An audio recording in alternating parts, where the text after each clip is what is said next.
The massive crystal dome of the Galactic Council chambers stretched across 3 kilometers of perfectly engineered space. Ambassador Zexthi of the Vortani Empire adjusted her ceremonial robes and checked the atmospheric readings one final time. Today marked the 4,847th session of the Council, and like every session before it, the representatives of 43 species would gather to discuss trade disputes, territorial boundaries, and the endless bureaucracy that kept their corner of the galaxy functioning. The Vortani had held the Council presidency for the past 2 cycles, a position that came with considerable prestige, but even more paperwork. Zexthi had spent the morning reviewing the day's agenda: a mining rights dispute between the Keth Collective and the Ralothian Republic, an update on the ongoing quarantine of the Zirian system, and several routine administrative matters that would likely put half the delegation to sleep. She walked through the preparation chambers, her chitinous feet clicking against the polished stone floor. The Vortani were an ancient species, one of the founding members of the Council some 8,000 years ago. Their natural carapaces gleamed with an oily rainbow sheen, and their forearms allowed them to manage the complex ceremonial requirements that came with high office. Zexthi took pride in maintaining the traditions that had kept the galaxy stable for millennia. "Honored Ambassador," came a voice behind her. She turned to see Clerk Nifus, a young Ralothian whose green scales still held the bright coloration of youth. His species served as the Council's administrative backbone, their perfect memory and natural organizational skills making them ideal record keepers. "What is it, Nifus?" Zexthi asked, though she kept walking. The session would begin in less than an hour, and she still had several protocols to review. "We've received an unusual transmission," Nifus said, his voice carrying a note of uncertainty that was rare among his people. "It's a formal request for Council recognition and membership application."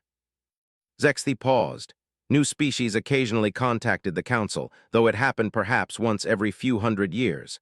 The galaxy was vast, but most civilizations capable of interstellar travel had been catalogued long ago. "Which system? Have our scouts made contact with them previously?" "That's the unusual part," Nifus replied, consulting his data tablet. "They claim to be from a system we designated as quarantined over 2,000 years ago.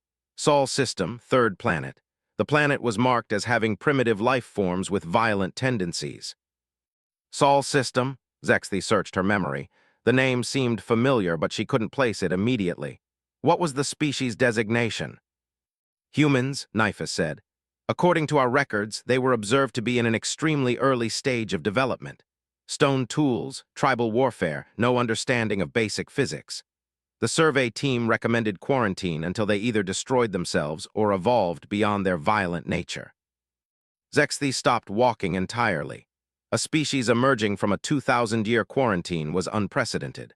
The quarantine protocols were designed to protect both the developing species and the greater galactic community. Species were only quarantined when they showed either dangerous potential or were deemed too primitive for safe contact. "What exactly did this transmission say?" she asked. Nifus activated his tablet's holographic display. The message appeared in standard galactic script, though Zexthi noticed the translation markers indicated it had been converted from something called English. The message was formal but brief. "To the Galactic Council, the Human Republic requests immediate recognition as a sovereign interstellar power and formal application for Council membership. We have achieved faster-than-light travel, established colonies in 17 star systems, and developed the military capability to defend our territorial claims. We await your response and the scheduling of formal proceedings. We come bearing gifts of friendship and demonstrations of our technological advancement." The message was signed by someone called Admiral Sarah Chen, First Fleet of the Human Republic. "This is highly irregular," Zexthi muttered. Species didn't simply announce themselves to the Council. There were protocols, observation periods, gradual contact procedures designed to ensure that new civilizations were properly integrated without disrupting galactic stability. "There's more," Nifus said hesitantly. "The transmission came with a set of coordinates. They're requesting permission to appear before the Council in person." "In person, they want to come here, to the Council chambers." "Yes, honored Ambassador. They say they'll arrive with a small diplomatic fleet to demonstrate their peaceful intentions." Zexthi felt her secondary hearts begin to beat faster. This was exactly the sort of situation that the quarantine protocols were designed to prevent.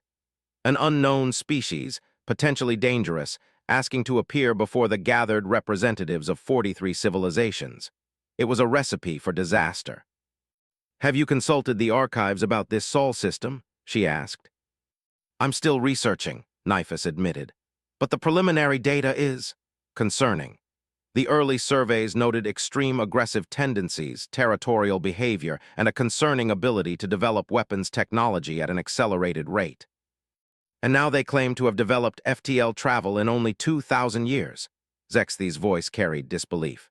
Most species took 5 to 10,000 years to progress from primitive tool use to interstellar capability. The Vortani themselves had required nearly 15,000 years of steady development. The transmission included technical specifications, Nifus said. Our analysts are reviewing them now, but the initial assessment suggests their claims may be legitimate. Zexthi resumed walking, her mind racing. As council president, she had the authority to approve or deny requests for formal appearances, but this situation was unlike anything in the precedent guides. A quarantined species announcing their arrival, claiming technological advancement that seemed impossibly rapid, and requesting immediate recognition. She reached the main preparation chamber, where several other senior council members were already gathering. The sight of them reminded her that this decision wouldn't be hers alone. Council protocol required consultation with the advisory board before approving any major departures from established procedure. "Nifus," she said, "call an emergency session of the advisory board. We need to discuss this situation before the main session begins." "Yes, honored ambassador. Should I also alert the security divisions?" Zexthi considered this. Council security was primarily ceremonial, designed more for managing unruly diplomatic disputes than defending against actual threats. If these humans were truly as aggressive as their ancient profile suggested, conventional security might be inadequate. "Alert Captain Thymus of the Council Guard, but keep it discreet. I don't want to cause panic among the delegations." As Nifus hurried away to make the arrangements, Zexthi approached the viewing portal that looked out over the approach lanes to the council station. The massive structure hung in space at the junction of 3 major hyperspace routes, positioned to be easily accessible to all member species, but far from any inhabited systems that might be threatened by diplomatic incidents. Space around the station appeared normal. Trading vessels moved along their designated paths, their hulls gleaming in the light of the nearby star. Everything looked peaceful and routine, exactly as it had for thousands of years. But somewhere out there, according to the transmission, a fleet of human vessels was approaching. Vessels from a species that had been quarantined as too dangerous for contact, now claiming technological capabilities that seemed impossible for their level of development. "Honored ambassador," another voice interrupted her thoughts. She turned to see Captain Thymus himself, his massive Krolex frame filling the doorway. The Krolex were one of the few warrior species in the council, their natural size and strength making them ideal for security duties. "Captain," she acknowledged, "you've been briefed on the situation." "Your aide provided the basic details," Thymus rumbled, his voice carrying the low harmonics that indicated concern among his people. "A potentially hostile species requesting permission to approach the council chambers. This is unprecedented. What are your security recommendations?" Thymus was quiet for a moment, his 6 eyes focusing and refocusing as he considered the options. "Our standard protocols assume that any species capable of reaching the council chambers has already been vetted through the normal contact procedures.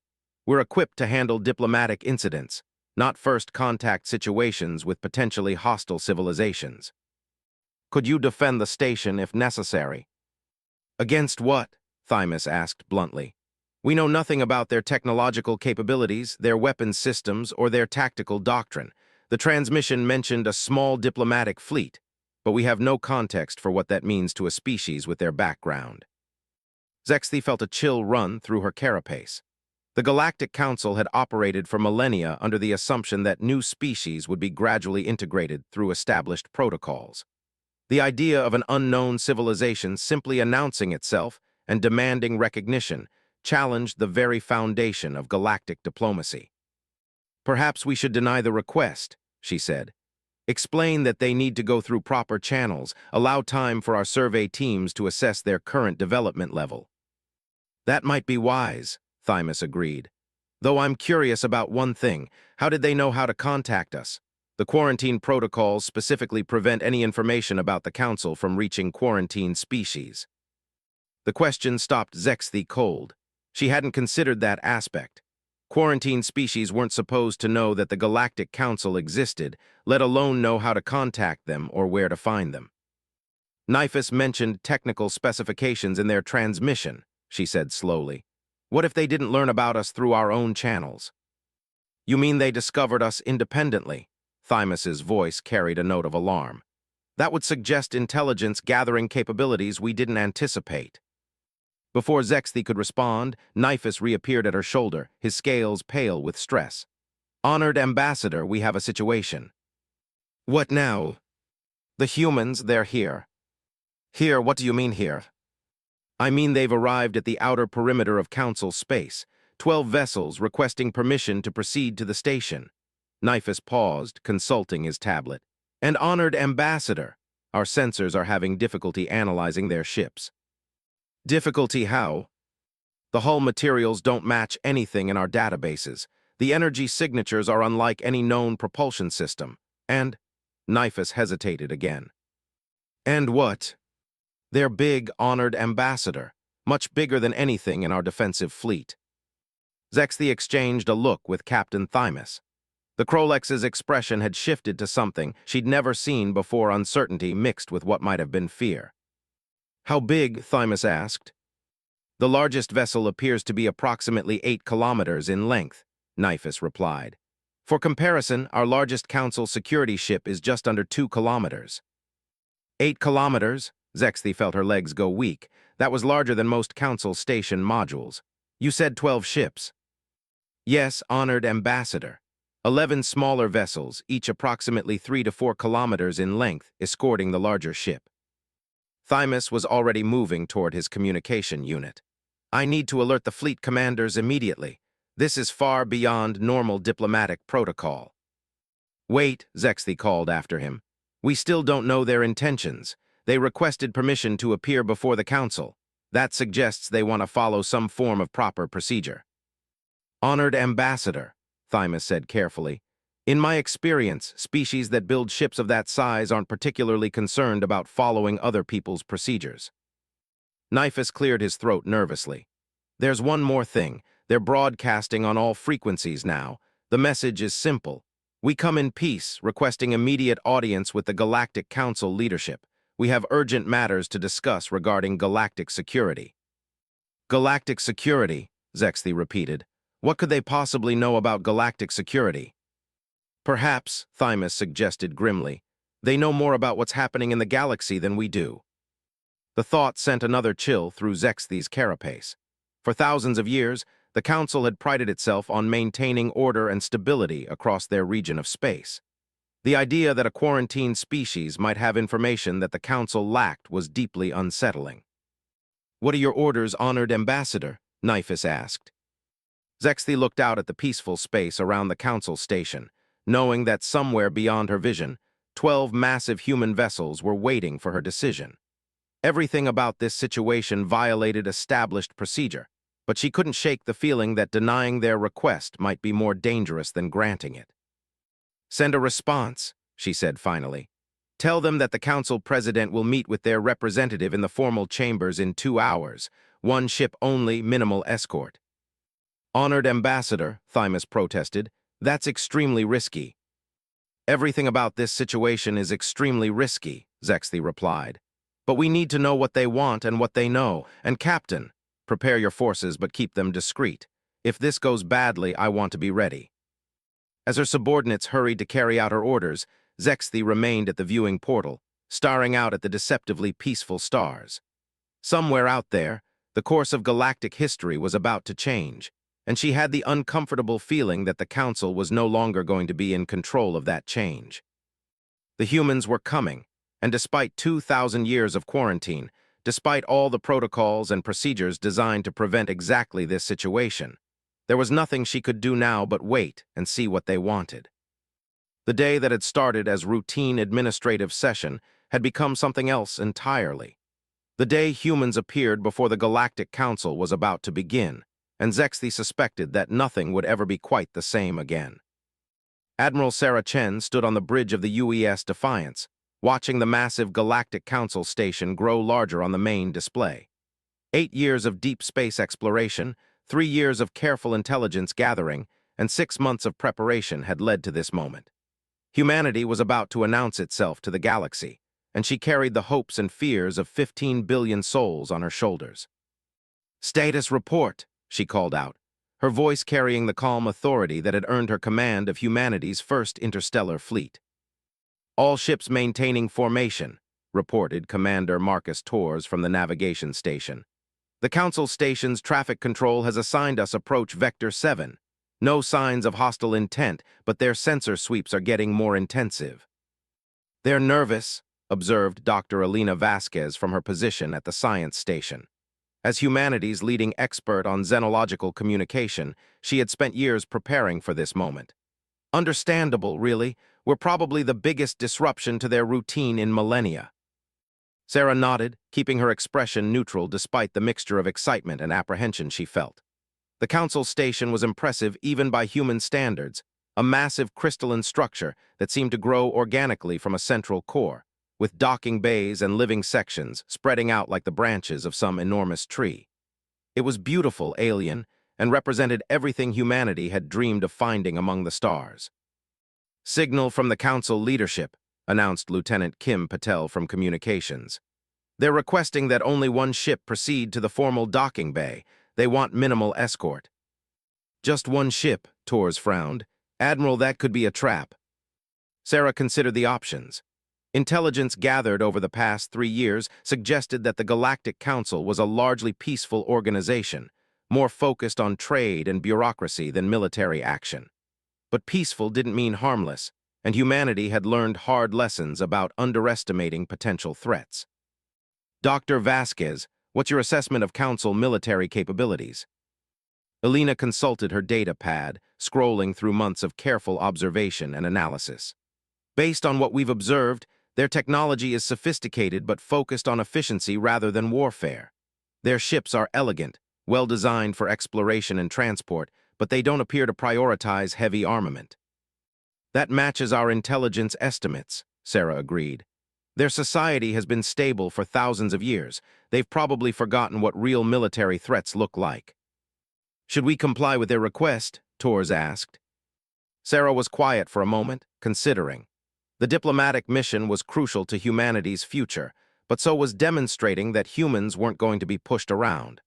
The galaxy needed to understand from the beginning that humanity was a power to be respected, not a primitive species to be managed. "We'll comply, but with modifications," she decided. "Defiance will proceed to the docking bay alone. The rest of the fleet will maintain position at the outer perimeter, close enough to respond if needed, far enough away to avoid appearing threatening." "Understood," Torres replied, "transmitting new formation orders now."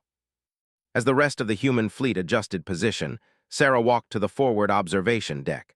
Through the reinforced transparent aluminum, she could see the Council Station in all its alien glory. Thousands of lights twinkled across its surface, and she could make out the distinctive hull configurations of dozens of different species vessels. "It's really happening," Dr. Vasquez said, joining her at the observation window. "First contact with a galactic civilization, everything we've worked toward." "First official contact," Sarah corrected gently. "We've been watching them for 3 years. The question now is how they're going to react to us watching back."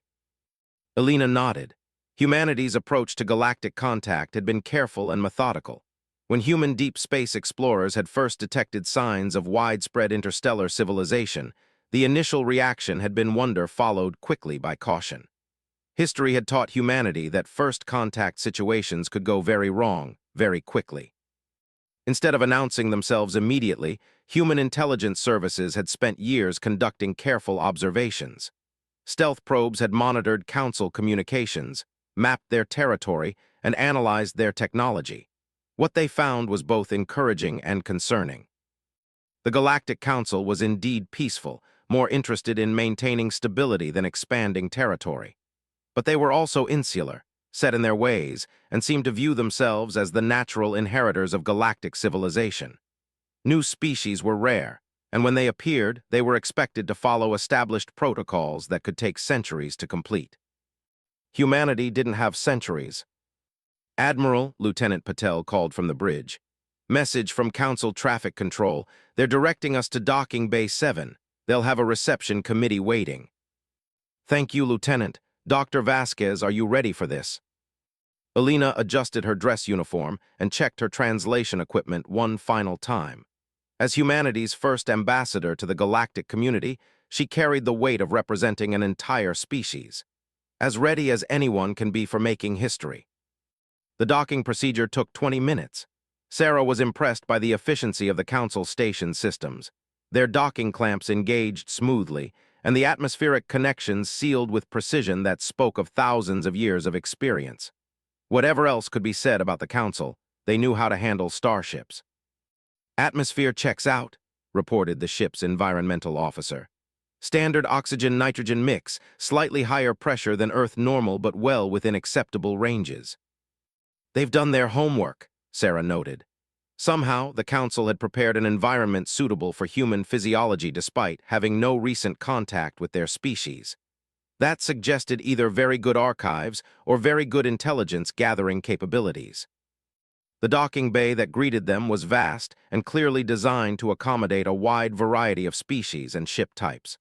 The ceiling stretched up nearly 50 meters, and the deck could easily have held 6 ships the size of Defiance. But what caught Sarah's attention were the representatives waiting to greet them. The reception committee was impressive in its diversity. She counted at least 8 different species, ranging from the tall, elegant figures that appeared to be in charge to smaller, more compact beings that seemed to serve administrative functions. All of them were watching the human ship with obvious curiosity and what might have been nervousness. Time to make an impression, Sarah said. She activated the ship's communication system. All hands, this is the Admiral. We are about to make first official contact with the Galactic Council. Remember that you represent not just humanity, but humanity's future place in galactic civilization. Conduct yourselves accordingly. The airlock cycled open, and Sarah led a small delegation onto the station. Dr. Vasquez walked beside her, carrying the formal diplomatic credentials that had taken months to prepare. Behind them came Commander Torres and a small security detail, their weapons prominently displayed but not actively threatening. The being who stepped forward to greet them was clearly the leader of the Council delegation. Tall and graceful, with a crystalline carapace that caught and reflected the station's lights, she moved with the dignity of someone accustomed to high office. I am Ambassador Zexthi of the Vortani Empire, currently serving as President of the Galactic Council, she said through a translation device that rendered her words in crisp, clear English. You are the representatives of humanity. Admiral Sarah Chen, commanding the First Fleet of the Human Republic, Sarah replied formally. This is Dr. Alina Vasquez, our senior ambassador, and Commander Marcus Torres, my executive officer. We appreciate the Council's willingness to receive us. Your request for immediate recognition was unusual, Zexthi replied carefully. Council protocols typically require extensive preliminary contact before formal negotiations can begin. Under normal circumstances, we would be happy to follow established protocols, Alina said, stepping forward. Unfortunately, circumstances are not normal. We have information that makes immediate cooperation between humanity and the Council essential for galactic security. A murmur ran through the Council delegation. Sarah noticed several species she didn't recognize exchanging what appeared to be concerned looks. Galactic security? Zexthi's voice carried surprise and perhaps suspicion. What could a recently emerged species know about galactic security?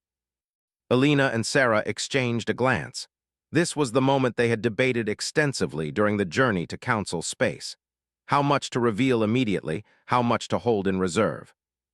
Perhaps, Sarah said carefully, this conversation would be better continued in a more formal setting. We have requested an audience with the full Council for good reason. Zexthi studied the human delegation for a long moment. Sarah could almost see the calculations running behind her alien features, the risk of allowing an unknown species to address the Council balanced against the potential consequences of ignoring their claims about galactic security. Very well, Zexthy said finally.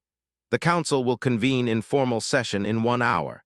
You will be granted the opportunity to present your request for recognition and explain your security concerns. Thank you, Alina replied. We won't disappoint you. As the council delegation began to disperse, Sarah noticed that several of them were speaking urgently into communication devices. Word of humanity's arrival was clearly spreading through the station quickly. Admiral, Commander Torres said quietly, I'm reading elevated activity throughout the station. Security teams moving to new positions, communications traffic increasing by 300%. Expected, Sarah replied. We just disrupted their entire worldview. They need time to process. Should I alert the fleet? Keep them on standby, but no aggressive postures. We want to demonstrate strength, not provoke a conflict. Zexthy gestured for the human delegation to follow her deeper into the station. The corridors they traveled were beautiful in their alien architecture, with flowing curves and organic shapes that seemed to grow from the station's structure itself. But Sarah's trained eye noticed the security checkpoints they passed, the guards who watched them carefully, and the sealed blast doors that could isolate sections of the station in case of emergency. Impressive facility, Alina commented as they walked. The council station has been the center of galactic diplomacy for over 8,000 years, Zexthy replied. It has hosted negotiations that prevented countless wars and established the treaties that maintain peace across 43 star systems. 43 systems? Sarah asked. That was smaller than she had expected based on their observations. The council represents the civilized core of local galactic space, Zexthy explained. Beyond our borders lie various unaligned species, primitive worlds, and regions considered too dangerous or unstable for inclusion. Sarah filed that information away. Humanity had established colonies in 17 star systems already, and their long-range scouts had identified dozens more suitable for expansion. If the Council only controlled 43 systems, there was plenty of room for humanity to grow without coming into direct conflict. They arrived at what Zexthy called the preparation chambers, elegant rooms designed to allow visiting delegations time to adjust to station conditions before formal proceedings.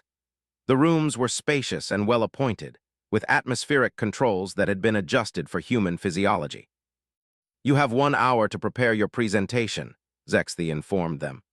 The Council will expect a clear statement of your species' accomplishments, your territorial claims, and most importantly, an explanation of these security concerns you mentioned. After Zexthy left, Sarah's delegation gathered around a conference table that adjusted itself automatically to human proportions. Thoughts? Sarah asked. They're more nervous than they're letting on, Alina observed. Did you notice how many different security measures we passed? This station might look peaceful, but they can lock it down quickly if they feel threatened. The question, Torres added, is whether they see us as a threat or a potential ally. Their body language suggests they haven't decided yet. Sarah nodded. The next hour is crucial. We need to show them that we're valuable partners, not a problem to be managed. Are we going to tell them about the Devourers? Alina asked quietly. That was the question that had dominated strategic planning for months. 3 years ago, human deep space scouts had detected something that changed everything: signs of a hostile alien presence moving through the outer rim of the galaxy. The evidence suggested a species, or alliance of species, that had destroyed several civilizations and was slowly working its way toward the galactic core. The Galactic Council seemed to be completely unaware of the threat. Not everything, Sarah decided, but enough to get their attention. We need them to understand that humanity isn't just asking to join their club, we're offering to help defend it. The preparation time passed quickly. Alina reviewed her presentation materials while Torres coordinated with the fleet through secure communications. Sarah spent the time studying the intelligence files they had compiled on various council species, trying to anticipate how different races might react to humanity's revelations. When Zexthy returned to escort them to the council chambers, her manner seemed even more formal than before. The council is assembled, she announced. I should warn you that your arrival has caused considerable discussion among the delegations. Many are curious about your rapid technological development. Others are concerned about the precedent of allowing quarantined species to bypass established protocols. We understand their concerns, Alina replied diplomatically. We hope our presentation will address most of their questions. The council chambers were breathtaking. The crystal dome Sarah had seen from space was even more impressive from inside, with curved walls that seemed to stretch endlessly upward. Representatives from dozens of species sat in tiered galleries that encircled a central speaking area. The diversity was overwhelming, beings of every conceivable shape and size, from tiny creatures that appeared to be pure energy to massive forms that required specialized life support equipment. Representatives of the Galactic Council, Zexthi's voice echoed through the chamber as she took her position at the central podium. We convene this emergency session to address the unprecedented request of the species known as humanity for immediate recognition and council membership. A wave of translated murmurs swept through the galleries. Sarah could see hundreds of alien faces focused on her delegation with expressions of curiosity, suspicion, and in some cases, what looked like fear. The humans have claimed urgent security concerns that require council attention, Zexthi continued. Admiral Chen, you have the floor. Sarah stepped forward to the speaking platform, feeling the weight of history on her shoulders. In the next few minutes, she would either secure humanity's place in galactic civilization or potentially trigger a conflict that could doom both species. Honored representatives, she began, her voice carrying clearly through the chamber's acoustics. I come before you not as a conqueror or a supplicant, but as a warning. The murmurs in the chamber stopped abruptly. Every eye, compound or otherwise, focused on her with sudden intensity. Humanity brings gifts of friendship and offers of alliance, but we also bring news of a threat that approaches from the galactic rim, a threat that has already destroyed worlds and will soon turn its attention toward council space. She paused, letting her words sink in. The chamber remained completely silent. The question before us today is not whether humanity deserves membership in your council. The question is whether we can work together to survive what's coming. The silence stretched for another heartbeat, then exploded into dozens of alien languages as representatives began shouting questions and demands for clarification. Sarah stood calmly in the center of the storm, waiting for order to be restored. Humanity had arrived, and the galaxy was about to learn that some conversations couldn't wait for proper protocols. The council chambers erupted into chaos. Representatives from 43 species spoke simultaneously in a cacophony of alien languages, their translation devices struggling to keep up with the overlapping conversations. Ambassador Zexthi activated the chamber's order protocols, and a harmonic tone that somehow managed to cut through every species' auditory range brought the assembly to reluctant quiet.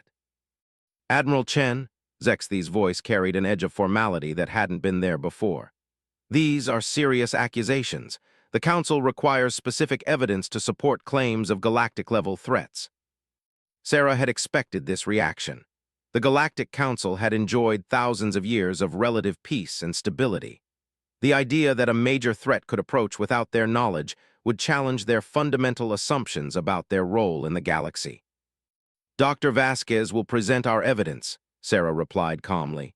But first, I think it's important that the Council understand exactly what humanity brings to this discussion. She activated her personal data display, and holographic images filled the air above the central speaking platform. The first image showed Earth as seen from space. A blue marble hung against the darkness, beautiful and seemingly fragile. This is our homeworld, Sarah began. 3 years ago, we were exactly what your records indicated, a single-planet species with limited technology. But we were also something your surveys didn't anticipate. The image shifted to show human cities, then human factories, then human spacecraft under construction in orbital shipyards. We were survivors. A new series of images displayed humanity's expansion beyond Earth. Colony ships departing for distant stars, terraforming operations on hostile worlds, mining complexes built into asteroid belts. In 3 years, we've established colonies in 17 star systems. Our population has grown from 8 billion to 15 billion across 37 worlds. We've built a fleet of over 200 FDL-capable vessels and developed industrial capacity that rivals anything in Council space. Sarah could see the impact of her words on the assembled representatives. The data was impressive by any measure, but for a species that had been quarantined as primitive, it was staggering. Impossible, came a voice from the gallery. Sarah identified the speaker as a Keth representative, their insectoid features twisted in disbelief. No species develops that rapidly. Your data must be fabricated. The Keth representative raises a fair point, agreed another voice, this one belonging to a tall, crystalline being that Sarah didn't recognize. Rapid technological advancement of this scale has no precedent in galactic history. You're correct, Sarah replied. Rapid advancement of this scale has no precedent among species that developed in isolation, but humanity didn't develop in isolation. She activated another series of displays, these showing human ships engaged in combat with something that looked disturbingly non-biological. Dark, angular vessels that seemed to absorb light, leaving them visible only as holes cut out of the star field behind them. 18 months ago, our colony in the Kepler system detected massive energy signatures approaching from extragalactic space. When we investigated, we found this. The central display filled with an image that made several representatives gasp audibly. It showed a solar system stripped bare planets reduced to floating debris, the star itself dimmed and surrounded by massive artificial structures that appeared to be feeding on its energy. We call them devourers, Sarah continued. We don't know their original species designation or even if they're still truly biological. What we know is that they consume entire star systems, convert the matter and energy into more ships, and move on to the next target. This is, Zexthi began, then stopped, apparently struggling for words. This is why humanity developed so quickly, Alina said, stepping forward to join Sarah at the platform. When you're facing extinction, you learn to innovate fast. Every human colony, every factory, every ship has been built with one purpose: survival in the face of an enemy that doesn't negotiate, doesn't retreat, and doesn't stop. The chamber was completely silent now. The evidence on the display was clear and devastating. The images showed star systems that several council representatives recognized from ancient star charts, now reduced to debris fields and darkened suns. How many systems? Asked a Ralothian delegate, his green scales pale with stress. We've confirmed 17 destroyed systems along the galactic rim, Alina replied. But our analysis suggests the destruction goes back much further. Systems that your charts show as unexplored or unresponsive may have been devourer targets decades or even centuries ago. Why didn't our long-range sensors detect this threat? The question came from a Vortani military advisor, his carapace reflecting the holographic displays in rainbow patterns. Because you weren't looking for it, Sarah replied. Your civilization is focused on the galactic core, on maintaining stability among established species. The rim territories have been largely ignored. Not ignored, Zexthi protested. Simply designated as lower priority for exploration and contact. Which is exactly what the Devourers have been counting on, Alina said. They've been systematically working their way through the rim, consuming undefended systems and building their strength. Our analysis suggests they're now ready to begin targeting more developed areas. She activated a new display showing galactic survey maps with projected Devourer movement patterns. The paths carved through dozens of systems, all leading inexorably toward the Council Core worlds. At their current rate of advance, the first Devourer scouts will reach Council space within 6 months, Alina continued. The main fleet will arrive within 2 years. The chamber erupted again, but this time the voices carried fear rather than disbelief. Sarah watched as the reality of the situation sank in among the assembled delegates. The peaceful galaxy they had known for millennia was about to be challenged by an enemy they had never anticipated. What do you propose? Zexthi asked, her voice smaller than before. An alliance, Sarah replied simply. Humanity offers our military technology, our industrial capacity, and our experience fighting the Devourers in exchange for Council recognition and access to your scientific databases. Your military technology? The question came from Captain Thymus, the massive Krolex security chief who had been standing quietly near the chamber entrance. What exactly are you offering? Sarah smiled grimly. Alina, show them the Edinburgh. The holographic display shifted to show a human vessel unlike anything the Council had seen before. Where Council ships were elegant and flowing, the Edinburgh was angular and aggressive. Its hull bristled with weapon emplacements, and its overall design spoke of a species that had learned to build for war. The Edinburgh-class heavy cruiser, Sarah announced. 4 kilometers of military engineering designed specifically to fight devourers. Reinforced armor that can withstand directed energy weapons, defensive systems that can block nuclear-level attacks, and offensive capabilities that can crack a moon. "You built this in 3 years?" Captain Thymus asked, his voice carrying a mixture of respect and concern.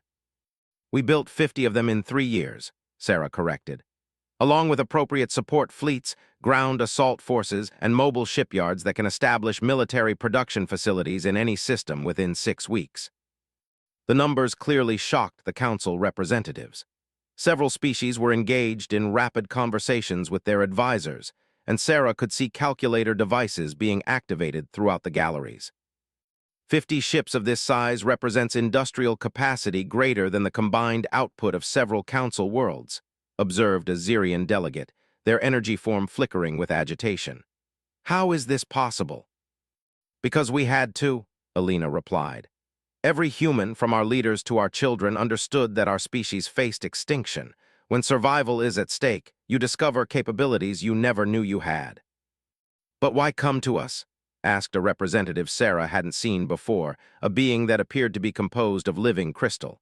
"If humanity is as powerful as you claim, why do you need Council assistance?" The question went to the heart of human strategy. Sarah and Alina had debated this point extensively during the journey to Council space. How much to reveal about human limitations, how much to admit about their need for help. "Because we can't do this alone," Sarah said finally. "Humanity is strong, but we're not infinite. The Devourers have consumed resources from hundreds of star systems. They have capabilities we're still trying to understand. If we face them alone, we might win, but the cost would be devastating for both sides." "And if we work together?" Zexthi asked. "Together, we have a chance to not just survive, but to push them back," Alina replied. "Human military technology combined with Council scientific knowledge and industrial capacity could create a defensive force the Devourers have never encountered." "Or," said a new voice from the gallery, cold and calculating, "you could be lying about the entire threat in order to gain access to Council technology and resources." The speaker was a being Sarah didn't recognize, tall and thin with skin that seemed to shift between silver and black. Their translation came through with overtones that suggested deep suspicion and contempt. "The Shade representative raises a concerning point," agreed another delegate. "How do we verify claims about threats in regions we cannot easily observe?" Sarah felt a flash of anger at the suggestion, but kept her expression neutral. This was exactly the kind of bureaucratic thinking that had allowed the Devourer threat to grow unchecked. "You could send a survey mission to the affected regions," Alina suggested diplomatically, "though I should warn you that any ships you dispatch might not return." "Or," Sarah added, "you could accept our offer to share real-time intelligence data from human scout networks that are already monitoring Devourer movements." "Real-time intelligence?" Zexthi leaned forward. "You have active surveillance in the threatened regions." "We have scout ships stationed throughout the Rim," Sarah confirmed. "High-speed vessels designed to monitor Devourer movements and relay information back to human command.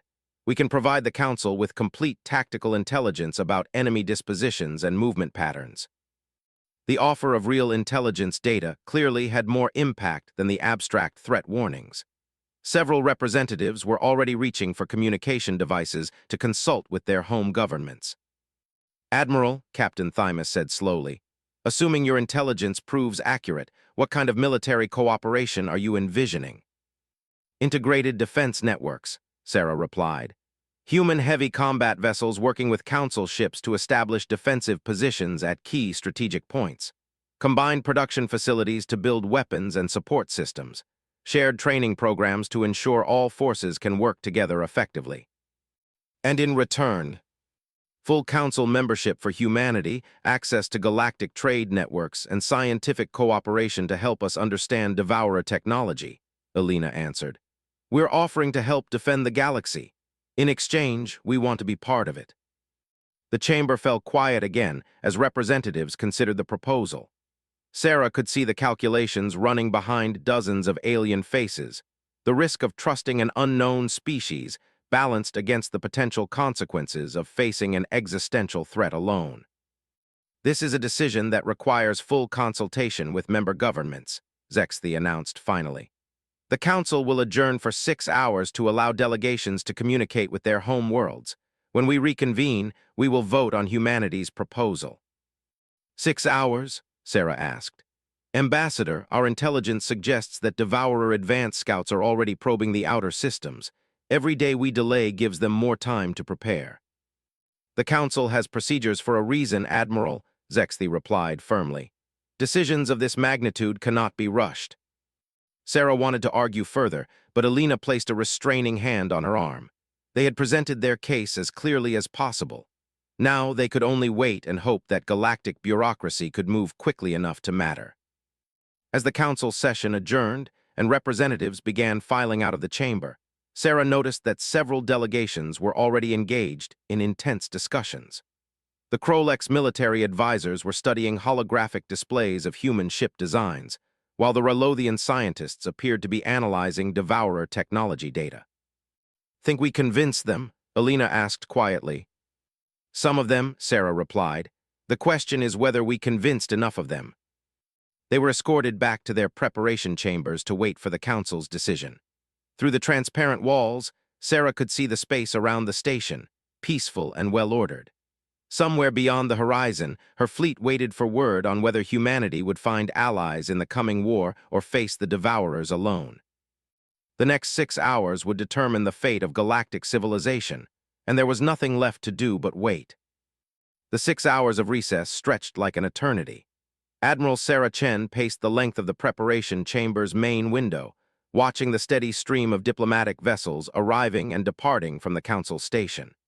Each ship represented a member species consulting with their home governments about humanity's unprecedented proposal.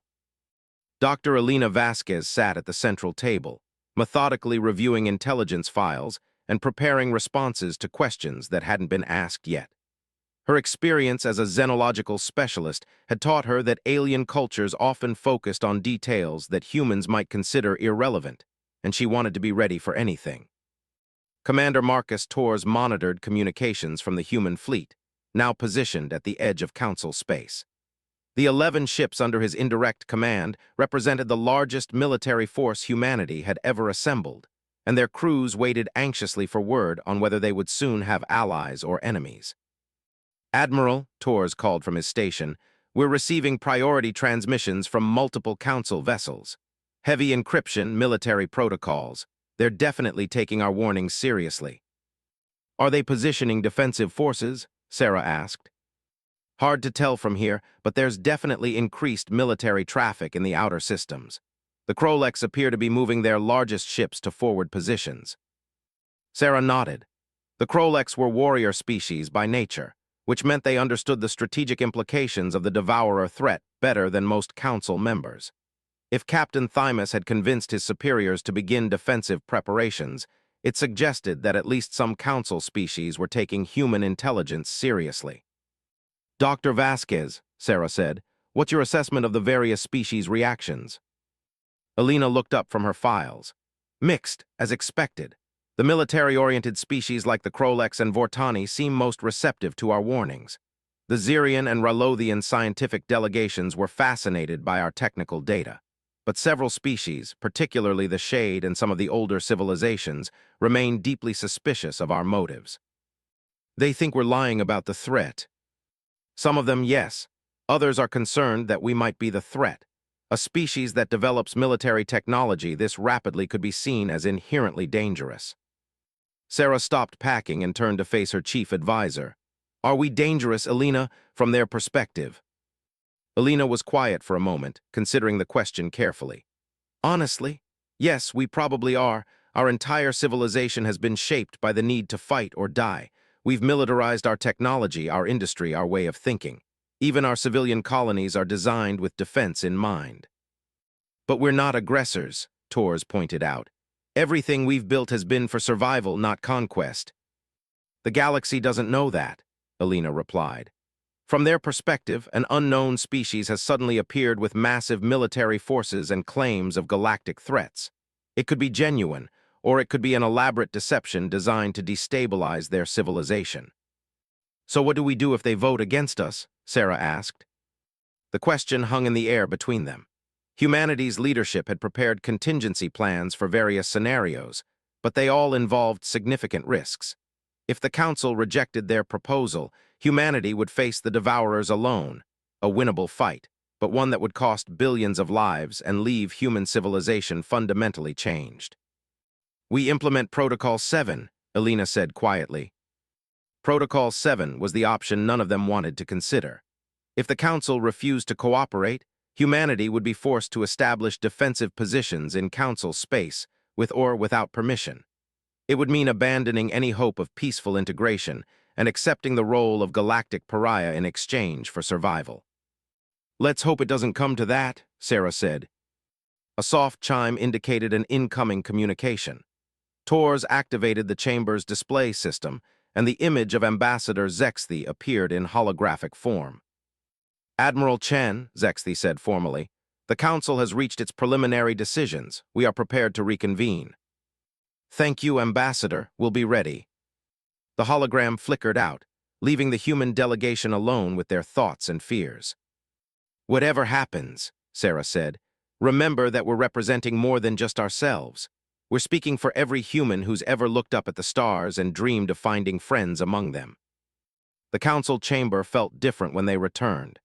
The earlier chaos had been replaced by a tense, formal atmosphere that suggested serious decisions had been made. Representatives sat in their designated areas with the rigid posture of beings who had received specific instructions from their governments.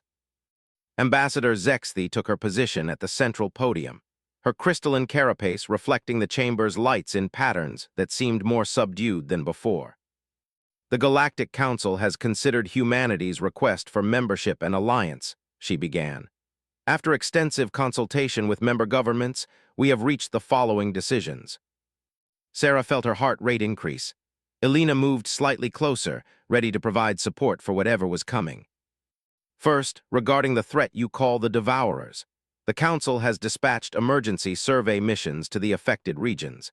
These missions will provide independent verification of your claims within the next 36 hours. Sarah started to speak, then stopped herself. 36 hours was cutting things very close, but it was still within acceptable parameters if the Devourer advance maintained its current pace. "Second, regarding your military capabilities, the Council acknowledges that your technological development and industrial capacity exceed our initial projections. However, the speed and nature of this development raise questions about your species' long-term intentions." Elena stepped forward. "Ambassador, if I may address the Council's concerns about human intentions." Zexthi gestured for her to proceed. "Humanity understands the Council's caution," Elena said, her voice carrying clearly through the chamber. "Your civilization has enjoyed millennia of peace and stability. The idea of rapid militarization must seem threatening to species that have never faced existential danger." She paused, letting her words sink in before continuing. "But consider this. If humanity intended conquest, would we have come here openly? Would we have shared intelligence about the Devourers or offered to fight alongside you? A predator species would have struck without warning, not requested permission to help defend your worlds. The Xerian delegation has analyzed your tactical data," said the energy being representative, their form flickering with what might have been approval. "Your ship designs and weapon systems are optimized for defensive operations, not offensive conquest. This supports your claims about fighting for survival rather than expansion." "The Krolex military command concurs," added Captain Thymus from his position near the chamber entrance. "Human battle doctrine emphasizes protection of fixed positions and civilian populations. These are not the tactics of an aggressive species." Sarah felt a flutter of hope.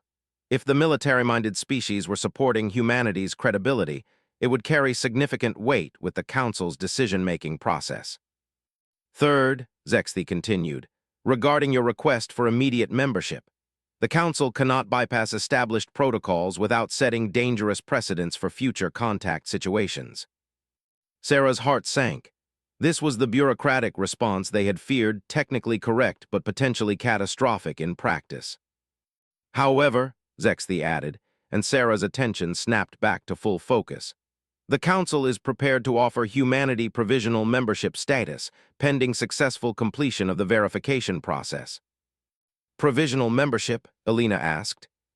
Full participation in Council proceedings, access to emergency military cooperation protocols, and immediate inclusion in galactic defense planning, Zexthi explained.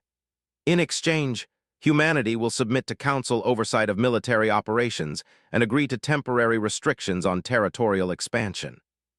Sarah considered the offer quickly. It wasn't everything they had hoped for, but it was far better than outright rejection. Provisional membership would give humanity access to Council resources and legitimacy while maintaining enough independence to act decisively against the Devourer threat. What kind of oversight? She asked.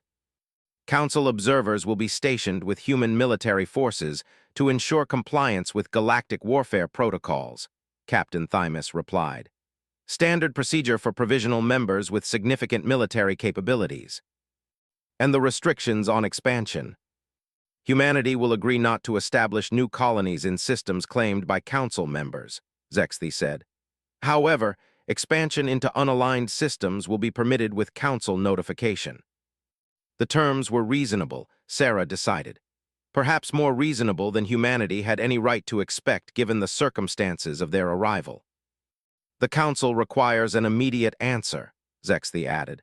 Our survey missions will reach the affected regions within hours. If your claims prove accurate, we will need to begin defensive preparations immediately. Sarah looked at Alina, who gave a small nod of approval. Tors maintained his poker face, but she could see the relief in his eyes. On behalf of humanity, Sarah said formally, I accept the Council's offer of provisional membership. A wave of translated conversation swept through the chamber, but the tone seemed more relieved than hostile. The crisis of unknown intentions had been replaced by the more manageable challenge of organizing a defense against a known threat. Excellent, Zexthi said. The Council will now move to emergency protocols. Captain Thymus will coordinate with Admiral Chen on immediate defensive measures. The Xerian Science Division will work with Dr. Vasquez to analyze Devourer technology. All member species are directed to prepare for potential military mobilization. Ambassador, Sarah said, there's one more thing. Our long-range scouts report that the Devourers have launched a major offensive in the Outer Rim. 3 star systems have gone dark in the past week. The timeline may be shorter than we initially projected. The chamber fell silent. The abstract threat they had been debating was now an immediate reality bearing down on them at faster-than-light speed. How much shorter? Zexthi asked. Alina activated her data display, showing the latest intelligence from human scout networks. The holographic map showed Devourer fleet movements like a dark stain spreading across the galactic rim. Best-case scenario, we have 3 months before they reach the Outer Council systems, Alina reported. Worst case, they're already sending advanced scouts into Council space. 3 months, repeated Captain Thymus, to organize the defense of 43 star systems against an enemy we've never fought. You're not organizing it alone, Sarah reminded him. Humanity has been fighting this enemy for 18 months. We know their tactics, their capabilities, their weaknesses. More importantly, we know they can be beaten. You've defeated them before, asked a Ralothian scientist, hope evident in her translated voice. We've won every engagement we've fought, Tors confirmed.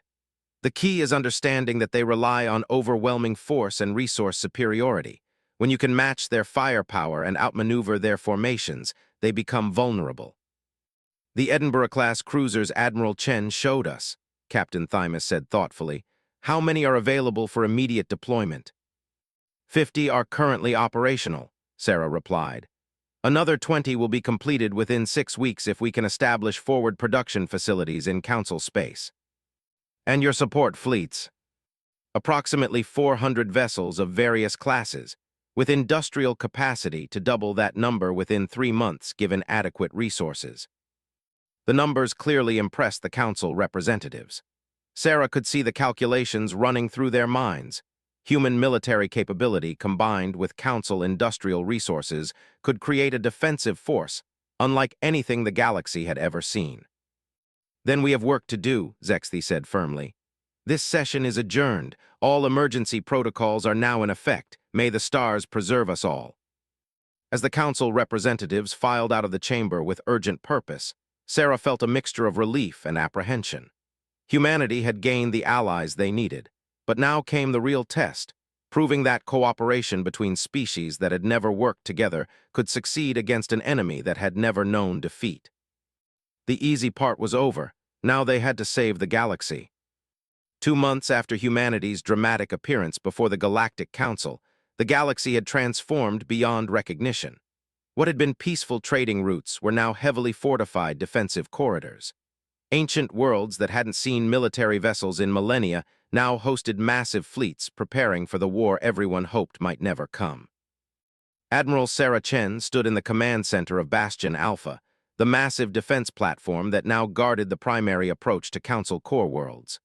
Through the reinforced viewing ports, she could see the combined fleet that represented the greatest military force in galactic history, over 800 ships from dozens of species, working together under unified command. The sight still amazed her. Human Edinburgh-class cruisers flew in formation with elegant Vortani destroyers.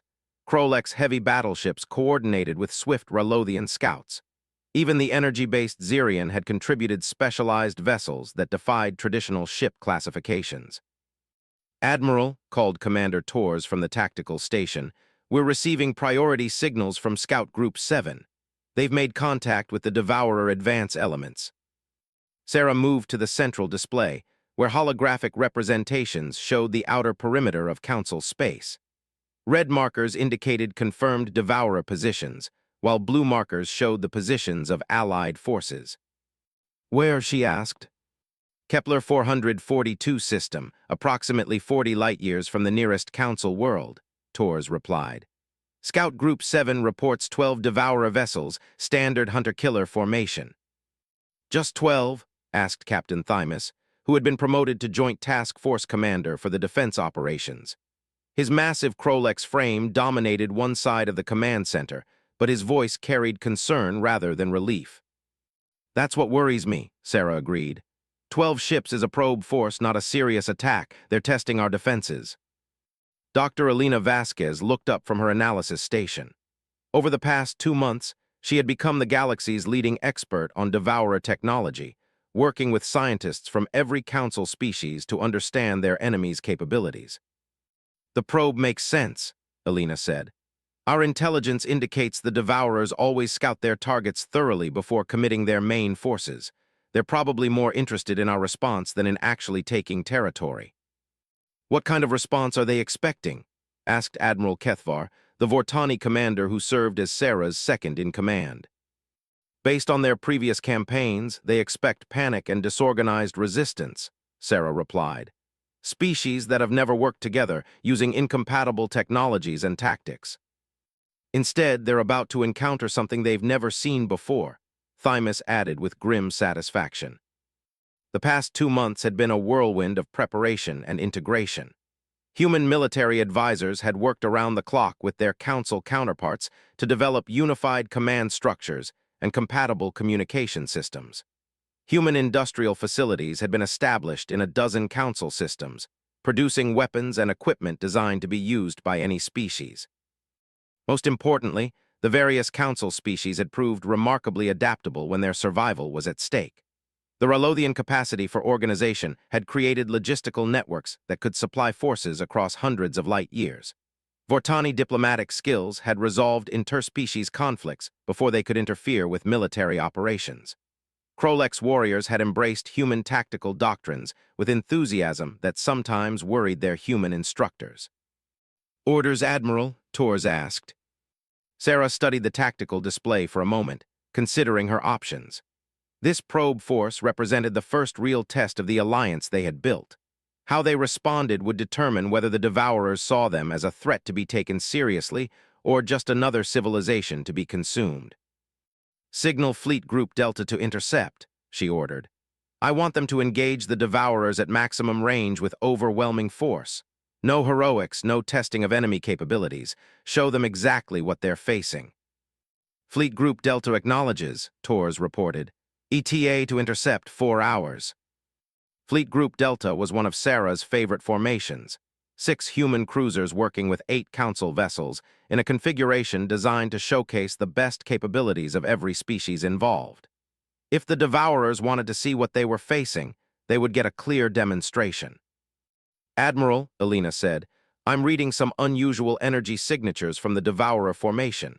This isn't matching their standard patterns." "Different how?" "They're broadcasting on frequencies we haven't seen before. The signal patterns suggest they're talking to something." A chill ran through the command center. One of the most disturbing aspects of Devourer behavior was their almost complete lack of communication. Previous human encounters had detected no signals, no attempts at contact, no indication that the Devourers were even aware of their enemies as anything more than obstacles to consumption. "Talking to who?" Thymus asked. "I don't know," Elena replied, "but the signal is directional. They're transmitting toward the galactic core." Sarah felt her blood go cold. "Toward Council space." "Yes, toward the central systems." The implications hit everyone in the command center simultaneously. If the Devourers were in communication with something in Council space, it meant either they had infiltrated Council systems or there was something in the galaxy that was working with them. "Captain Thymus," Sarah said urgently, "I need immediate security sweeps of all Council core worlds. Look for anything unusual, new arrivals, unexplained technology, anyone or anything that doesn't belong." "Understood," Thymus replied, already reaching for his communication unit. "Elena, can you track those signals? Find out where they're going?" "Working on it," Elena said, her hands flying over her control interface. "The transmission is heavily encrypted and using quantum entanglement protocols. Whoever they're talking to has very advanced technology." "More advanced than Council systems." "Possibly, or just different. The signal architecture doesn't match anything in our databases." Sarah turned back to the tactical display, where Fleet Group Delta was approaching intercept position. Suddenly, the simple probe mission had become something much more complex and dangerous. "Fleet Group Delta," she called over the communication system, "be advised that we suspect the target formation is in communication with unknown contacts in Council space. Proceed with extreme caution." "Delta Leader acknowledges," came the reply from Captain Rodriguez aboard the UES Defiant. "Sensors are detecting the unusual signals Dr. Vasquez mentioned. Whatever they're talking to, it's close." "How close?" Sarah asked. "Signal strength suggests origin point within the Sol Council space region," Rodriguez replied. "Could be anywhere from the outer defense perimeter to the Council station itself." The possibility that the Council station itself might be compromised sent a wave of concern through the command center. If the Devourers had somehow infiltrated the heart of galactic government. "Admiral," Torres interrupted, "Fleet Group Delta has achieved intercept position. They're engaging the Devourer formation now." The tactical display lit up with indicators showing the space battle unfolding 40 light-years away. Even at faster-than-light communication speeds, the signals took time to reach them, but the initial reports were encouraging. "Delta Leader reports successful engagement," Torres announced. "Human and Council forces are coordinating effectively. Enemy formation is taking heavy damage." "Any response from the Devourers?" Sarah asked. "Standard evasive maneuvers, but they're not fighting back with their usual intensity," Torres replied. "It's almost like they're more interested in observing our tactics than winning the engagement." "Because they are," Elena said suddenly. "Admiral, I'm reading massive data transmissions from the Devourer formation. They're uploading everything they're seeing directly to their contact in Council space." "Can you intercept those transmissions?" "I can try to block them, but—" Elena paused, studying her displays. "Admiral, this might be our chance to trace the signal back to its source. If I let the transmission continue while running a trace protocol, we might be able to identify their contact." It was a risky decision. Allowing the Devourers to transmit tactical intelligence about human and Council capabilities could compromise future operations. But discovering a Devourer agent within Council space was potentially more important than keeping their military tactics secret. "Do it," Sarah decided. "Trace the signal, but be ready to cut it off if they start transmitting anything critical." "Running trace now," Elena reported. On the tactical display, the battle continued. Fleet Group Delta was systematically destroying the Devourer vessels, but Sarah noticed that the enemy ships were making no effort to escape or call for reinforcements. They were accepting destruction in exchange for intelligence gathering. "Signal origin traced," Alina announced. "Admiral, you're not going to like this." "Where?" "Council Station itself. The signal is coming from the diplomatic quarters." The command center fell silent. The Devourers had an agent aboard the Council Station, in the heart of galactic government. Someone with access to diplomatic communications, strategic planning, and information about every Council species. "Which delegation?" Thymus demanded, his voice carrying the dangerous edge that indicated a Krolex warrior preparing for violence. "I can't tell from here," Alina replied. "The signal is being routed through the station's communication network. Could be any of the diplomatic quarters." Sarah's mind raced through the possibilities. Any of the 43 Council species could potentially harbor a Devourer agent. Or the agent might not be a species representative at all, but someone in the station's civilian population or support staff. "We need to get back to the Council Station immediately," she decided. "Thymus, can your people seal the station and prevent anyone from leaving?" "Already in progress," Thymus replied. "I've ordered a complete lockdown. No one enters or leaves the station without direct authorization." "Fleet Group Delta reports mission accomplished," Tors announced. "All Devourer vessels destroyed. They're requesting orders." "Tell them to return to defensive positions," Sarah ordered. "And Tors, signal the fleet. We're returning to Council space immediately." As Bastion Alpha's engines powered up for the journey back to the Council Station, Sarah stared out at the stars and wondered what they would find when they arrived. The alliance between humanity and the Council had been built on trust and mutual need, but if there was a traitor among them, that alliance could crumble just when it was needed most. "Admiral," Alina said quietly, "there's something else. The transmission patterns suggest the agent has been in place for months, possibly years. This isn't a recent infiltration." "You're saying someone has been feeding the Devourers information about Council operations for years?" "That's exactly what I'm saying. The Devourers haven't been blindly consuming systems on the galactic rim. They've been strategically targeting worlds based on inside intelligence about Council defenses and capabilities." The implications were staggering.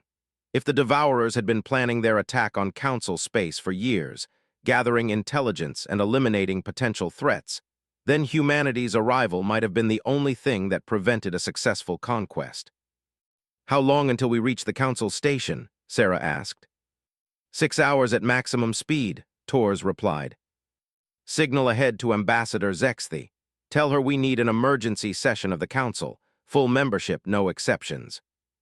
"What if she asks why?" Sarah looked at the tactical display, where red markers still showed the destroyed Devourer probe force.